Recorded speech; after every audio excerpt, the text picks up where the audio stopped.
23. Rodin continued turning east. It seemed like a sensible move, but he couldn't work out why. The buildings were lower and there was more space. That meant fewer people, and Rodin knew from experience this meant a better chance of people talking, too many people around, and there was less trust in strangers. Also, if others were tracking him as he headed north, a change in direction might throw them off. It didn't make a great deal of sense to him, but he went with it anyway. He could always turn north again later. He knew where he was aiming. One part of the edge, that area between the districts and what lay beyond, that was known for being not friendly but less unfriendly than the rest. One small area, little more than a few streets, that had a reputation for some kind of order. Much of the edge was chaos. Individuals and small groups, chaos and anarchy. Peopled by the desperate, the rejects. But in this one area, the people had come together. They had worked together. Wary of outsiders, they had a reputation for extreme sudden violence when riled, but this was a last resort. If others left them alone, they would let it pass by. There was little definite information, but Rodin trusted what he had read. It felt correct, and his internal voice was agreeing with what he learnt. It was telling him that this was the only place Ratch and Sharoff could be. It was telling him to trust the old maps. He trusted the voice. So when he found himself veering east, taking a less direct route, he trusted his instincts. It was the right way to go. The buildings were thinning. They were now single-story, each on their own plot of land. In other districts this would be a pleasant place to live, but here the buildings were uncared for. Weeds grew high, paintwork was peeling, and debris was strewn around. Rodin was on alert, and spotted movement behind windows, covers shifting slightly to get a better view. He was wary of guns in such a place. Back in the districts, guns were used for show. They were a sign of intent, or used as a threat. The one wielding the gun would be in the open. But out here, guns would be in the hands of cowards hiding behind doors. The cowards would be watching. In the street, Rodin was an open target. They would not shoot unless they saw him as a threat, but that did little to comfort Rodin. He was a stranger. He was on their territory. That was enough to make him a threat. That was all the provocation they needed. He walked at a brisk pace, showing no outward signs of interest in his surroundings, keeping his eyes forward. Keeping his sight on the concrete ahead. It was a wall, towering over the squat dwellings. It was uniform grey, unrendered concrete, and it curved at the top. It ran as far as he could see, from south to north. He knew what it was. The train tunnel. The domes were all connected. A system of train tracks ran across the country, and because of security they were all covered. Not many people traveled on the trains, but goods did. The domes did not want others getting their goods, so they ensured the tunnels were as solid as they could be. From his reading when he had been working in the dome, Rodin knew that what he was looking at was only the outer layer. There were another 4 layers of concrete, each separated by a tough steel shell. Each shell was wired to sensors, ready to detect any movement. Even a breeze from the outside air would be enough to trigger them. Within the tunnel itself were solid steel doors. If a breach was detected, these doors closed instantly until the situation was resolved. A dome might be isolated for a while, but each had the means to support the extravagant lifestyles of the residents for a year with ease, possibly far longer. And Rodin felt he'd seen this concrete tube before. Even the surroundings felt like he should know them. He had never been here before. He was certain of it. Surely something like this would make a deeper impression. He carried on walking, the tunnel wall growing larger. Then the road stopped, and a stretch of desolate ground led on, all the way to the concrete a few hundred paces away. Boulders littered the patch of land, sitting proud in the dusty soil. He let his eyes focus on the concrete. It had appeared smooth, but here and there were marks, shallow dips, slight protrusions.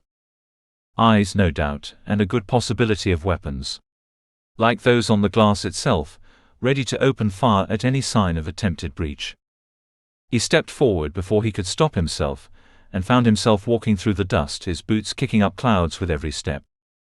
He reached the nearest boulder and sat his back to the end of the street, trying to understand what he had just done. It hadn't been a conscious decision. Something inside wanted him to be close to the concrete. Something about it felt safe, even though he knew there was no way in. Even though he knew that, if he did find even a hint of an entrance, he would be shot in an instant. And in his mind he felt himself moving, swaying in a train carriage. He knew it was a train, even though he could see nothing. There was cloth over his head. He could feel the harsh wooden bench under him. He was squashed in with OTHERS. He could smell the mass of bodies, the smell of fear and uncertainty. And he felt the train slowing, felt his body being thrown against those sitting next to him. Coarse material rubbed against his skin, pushed by the bulk either side. The train stopped. So did time. Rodin looked across the wasteland, then to the north. The tunnel continued, as did its bordering wasteland. He stood up and set off, keeping to the edge of the empty land, following the path of the tunnel. It continued for a few miles, and Rodin started questioning his actions. He could do with eating something soon, but he doubted there was anything here. He could break into one of the houses to his left, but he was loath to do that. If it was abandoned, there would be no food anyway. If it was occupied, he had no way of knowing what he would be facing. The buildings were all similar to the ones he had passed, single-story, spread out, abandoned or neglected. Streets ended at the desolation. It was as if the tunnel and its desolate border had been dropped from above, obliterating a swathe of the existing dwellings. The dome imposing itself on the surrounding land. Nobody had built the area up again, as if there was something taboo about it. Maybe, as with the dome itself, weapons had worked as a warning and nobody wanted to get too close. It felt wrong that the dome's influence could spread so far beyond the glass. He carried on, as the sun reached its peak and started descending. It was warm, but clouds were building up. It would start raining soon, and by the looks of the darkening sky it would be heavy. The dust would, Rodin was sure, become mud, making progress tiresome. He needed to rest. He needed to eat. Rodin plowed on. His legs found their rhythm and Rodin followed. He passed many streets to his left, ignoring the dilapidated houses. The sun sank low, and only then did Rodin note the pull in his feet as they turned him. This street was narrow, smaller than many he had passed, but Rodin trusted his feet. The ground was rough and seemed to have been unused for years. Many of the houses were in such a bad way that they had started collapsing. A couple had lost roofs, and a few others were missing walls. In one, the remains of a sofa protruded, ripped fabric and broken legs, like some creature caught in a futile attempt to escape. There was a side street here, little more than a short dirt track. It led to a small building with no windows, some kind of old power supply or possibly storage. Rodin turned towards it, treading in the center of the path. The edges were overgrown with weeds. Rodin didn't trust the ground when he could not see it. The building was only about 10 foot square, with a flat roof. To the front was a large metal door, but it refused to move when Rodin tried it, and he noticed the rust at the edges, then the girder placed at its base, the welding that had secured it. This was not the way in. To the left, near the back, was a door. It was secured with an old-fashioned lock, and Rodin reached into one of his pockets, bringing out his thin metal pick. It wasn't long before the lock clicked, allowing Rodin to push the stiff door open. Inside was dark, no windows. Rodin turned on the light on his screen and strapped it to his wrist. Boxes were piled high. In one corner were scraps of metal next to large tins, all with the labels removed. Plastic bottles stood by what had been the door, some containing green-looking liquid, others empty. The remains of a cooker lay on the floor, its insides ripped out, rings hanging loose. Not so much storage as rubbish. Rodin closed the door, then made for a corner, eyeing a couple of large, heavy-looking boxes. But when he put his weight against them, they moved with ease. He guessed they were empty. With the boxes out of the way, he could see the vague outline of the trapdoor. Grabbing a rag from one of the piles of rubbish, he brushed at the floor until he could see the door in more detail. There was a ring at one end, lying in a dip. He grabbed it and pulled, the door hinging up. It was dark below, but Rodin knew it would be safe. He eased himself down, ignoring the rungs in the wall to one side. He stood in the center of the hideout. He had been here before. On the underside of the trapdoor was a heavy-duty bolt. Rodin reached up and slid it into place. It gave some security, but it was not ideal. Anyone could get through if they had enough desire. And if they piled the boxes on top of the trapdoor, he would be trapped. He was in a small space, one door leading off. He opened it, stepping through into the main room. This door again had a large bolt by the handle. There were another couple of bolts, one at the top, one into the floor. He slid them all into place. It would take far more work to break through this door. There was no electronic security. This place could not rely on power. Not for too long, anyway. He used his screen light to take in his surroundings. A bench to one side, thin mattress on top of it. Near this stood a table, a couple of cheap wooden chairs. On another table sat an old cooker, connected to a gas cylinder. Under the table, cupboards. More storage to one side built into the wall. Next to this, an open door revealed a toilet and wash basin. And to one side, a metal grill near the ceiling.